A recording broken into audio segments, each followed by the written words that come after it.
मराठा असेल त्यांच्या सर्व प्रवक्त्यांनी या ठिकाणी दिलेले आहेत। मात्र राजेशजी, येत्या काळामध्ये कळीचा मुद्दा हाच ठरणार आहे की येत्या काळातल्या महापालिका निवडणुकांमध्ये, खास करून मुंबई महापालिका निवडणुकांमध्ये उत्तर भारतीयांची मतं नेमकी कुणाकडे जाणार आणि त्यासाठी सुरू असलेलं हे राजकारण आहे का?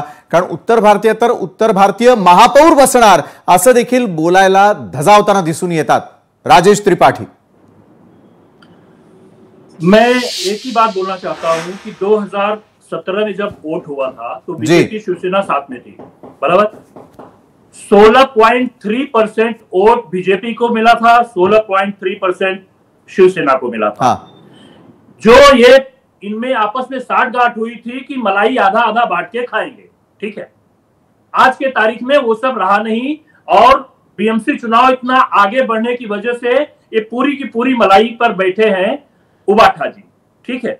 अच्छा, जैसे ये साहब मुझे पूछ रहे थे कि उत्तर भारतीयों का क्या योगदान है। 2 करोड़ की आबादी अगर मुंबई की है, उसमें 1 करोड़ उत्तर भारतीय अगर है यहां पर, तो क्या टैक्स वो मुंबई महाराष्ट्र में नहीं देकर क्या उत्तर प्रदेश, बिहार, झारखंड, उत्तराखंड लेकर जाते हैं क्या? मुझसे पूछ रहे थे कि क्या कंट्रीब्यूशन है। 20 साल पुरानी पार्टी, मुझे बोलने दो भैया, बोले 20 साल पुरानी महाराष्ट्र नवनिर्माण सेना, आज महाराष्ट्र नवनिर्माण सेना का क्या कंट्रीब्यूशन है? शुक्र मनाओ कि उत्तर भारतीयों को बापाला जाऊन विचार रे त्रिपाठी, उत्तर भारतीय त्रिपाठी भाई सुन लो। अरे आपके उत्तर भारतीय सेना का क्या कंट्रीब्यूशन है? उत्तर भारतीय सेना का क्या कंट्रीब्यूशन है मैंने पूछा था। अभी हिंदी में बात कर रहा हूँ, आपको सुनाई देगा ठीक से। उत्तर भारतीय सेना जो 2022 में स्थापन हुई है, 2022 में उत्तर भारतीय सेना स्थापन हुई, उसका क्या कंट्रीब्यूशन है? यावेळी महाराष्ट्रामध्ये महापौर आला, महाराष्ट्रामध्ये सांगली सातारा ठिकाणी महापौर आला, कोकणमध्ये महापौर आला, त्यावेळी तुम्ही काय केलंय? इथे कोविडच्या वेळी तुम्ही काय काम केलंय? तू उत्तर भारतीय सेनेचे तुझे कार्यकर्ते आणि तू काय काम केलं त्रिपाठी? 2022 ला तू काय काम केले ते महाराष्ट्राला सांग। उत्तर भारतीय सेनेने काय काम केलंय तुझ्या? इथे बोलबच्चनगिरी करू नको। आणि तू काय उत्तर भारतीयांचा नेता नाहीयेस, उत्तर भारतीयांचा नेता नाहीयेस तू त्रिपाठी। इथे दुबे पण बसलेले आहेत आणि दुबेंचं पण काम आहे ते उत्तर भारतीय लोकांमध्ये। तू काय उत्तर भारतीय यांचा काय नेता आहेस का? गलत बात है, तुला काय उत्तर भारतीयांचा नेता निवडले का रे त्रिपाठी? तुला उत्तर भारतीयांनी काय नेता निवडले काय? 100 लोकांच्या सह्या घेऊन ये उत्तर भारतीयांची की तुला नेता निवडलंय, मग तुझं मान्य करतो तू काय ते। अरे एक माणसाची लेटेड संघटना तुझी 2022 ला स्थापन केली, माझ्यासमोर 20 फॉलोअर आहेत तुला फक्त फेसबुक वरती, आणि तू कसला रे उत्तर भारतीयांचा नेता? आपने क्या उखाड़ लिया 20 साल से? अरे ते काय ते सगळं महाराष्ट्राला विचार।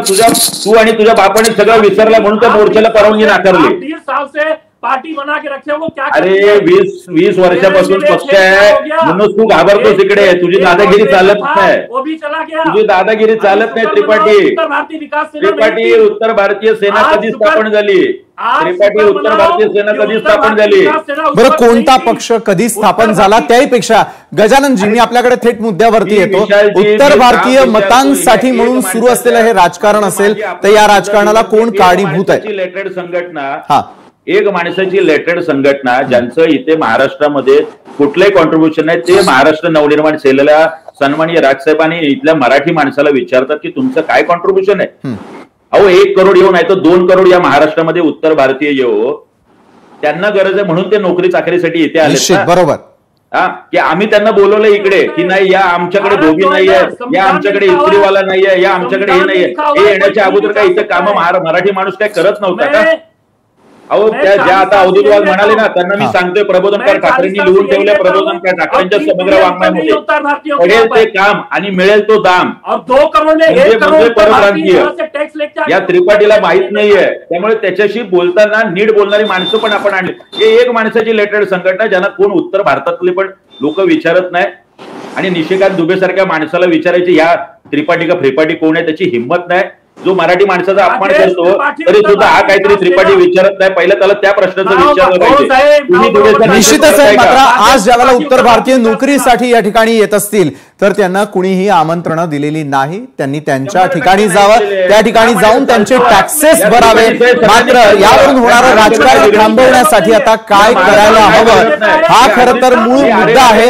आनंद दुबेजी, मला जाता जाता आपल्याला एक विचारायचं आहे की मतांच्या राजकारणासाठी मराठी विरुद्ध हिंदी हा वाद नको, हे आता महाराष्ट्रातल्या मतदारांना आणि जनतेलाही कळलेलं असं वाटतं का? अगदी एका वाक्यात कारण माझी वेळ संपली. आनंद दुबेजी. 100% विशालजी कळलेलं आहे. मुंबईमध्ये राहणारा प्रत्येक भाषेच्या व्यक्ती फक्त महाराष्ट्राच्या आहे, मुंबईच्या आहे. मराठी माणसा सोबत जगतायत ते जीवन. त्यांना ह्या गलिच्छ राजकारणामध्ये काही इंटरेस्ट नाही. त्यांना माहित आहे की ठाकरे ब्रँड आहेत. ठाकरे म्हणजे मुंबई आणि मुंबई म्हणजे ठाकरे. कोणी किती येऊ दे, आम्ही कोणाला घाबरत नाही. 30 वर्षापासून आम्ही महानगर मुंबईमध्ये काम करतो आहे आणि लोक आम्हाला मतदान करत आहे. आम्हाला मतदान करत आहे. आमचं काम आहे, त्यामुळे सर्वांनी आम्हाला निवडून देत आहे. आम्ही लोकांमध्ये राहतो. आम्ही शिवसेनेची शाखाच्या माध्यमातून लोकांची सेवा करतो. आमच्या पक्षाची धोरण आहे. नक्कीच गजाननजी, जाता जाता आजपर्यंत शांततेत मोर्चे निघाले. जर आणखी विरोध झाला तर पुढे खळखट्याक होणार का? अरे आप लोग भी गजानन जी, आप लोग भी कुछ करोगे? आपल्यानंतर आदरणीय बाळासाहेब ठाकरे की रोटियां कब तक खाओगे? राजेश जी, राजेश जी, त्याचं माईक बंद करा पहिल्यांदा. गजानन जी, आपण बोला. 20 फॉलोअर असलेल्याचं माईक बंद करा पहिला फेसबुकवर. त्याचा माईक बंद करा. बंद आहे गजानन जी, आपण बोला. भारतीयांच्या 1 करोड याचा. मला एवढंच म्हणायचंय, महाराष्ट्र सरकारने आणि मुख्यमंत्र्यांनी यातून योग्य तो धडा घ्यावा. 2 वेळा नाक कापलं गेले आपण. मग तो हिंदी सक्तीचा विषय असेल आणि आपण मराठी माणसाने निवडून दिलेले मुख्यमंत्री जर आहात तर हिंमत ठेवा, मराठी माणसाची बाजू घ्यायची.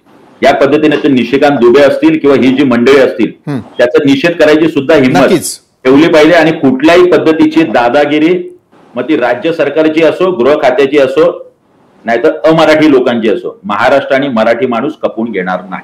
निश्चितच खपवून घ्यायलाही नको. धन्यवाद गजानन काळेजी, आनंद दुबेजी, त्याचबरोबर राजेश त्रिपाठीजी आणि अवधूत वाघ. आपण या चर्चासत्रात आमच्यासोबत जोडला गेलात त्यासाठी. आजच्या न्यूज प्लॅनेटमध्ये वेळ झालेली इथेच थांबण्याची. ताज्या घडामोडींसाठी पाहायला विसरू नका लोकशाही मराठी.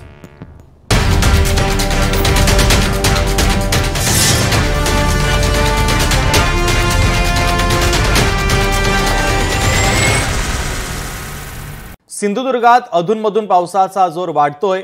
धरणाच्या पाणलोट क्षेत्रामध्ये देखील मुसळधार पाऊस सुरू आहे. तर पाणी पातळीमध्ये आता वाढ झालेली आहे. कणकवली तालुक्यातील हरकुळ येथील लघु मध्यम पाटबंधारे प्रकल्प ओव्हरफ्लो झाले.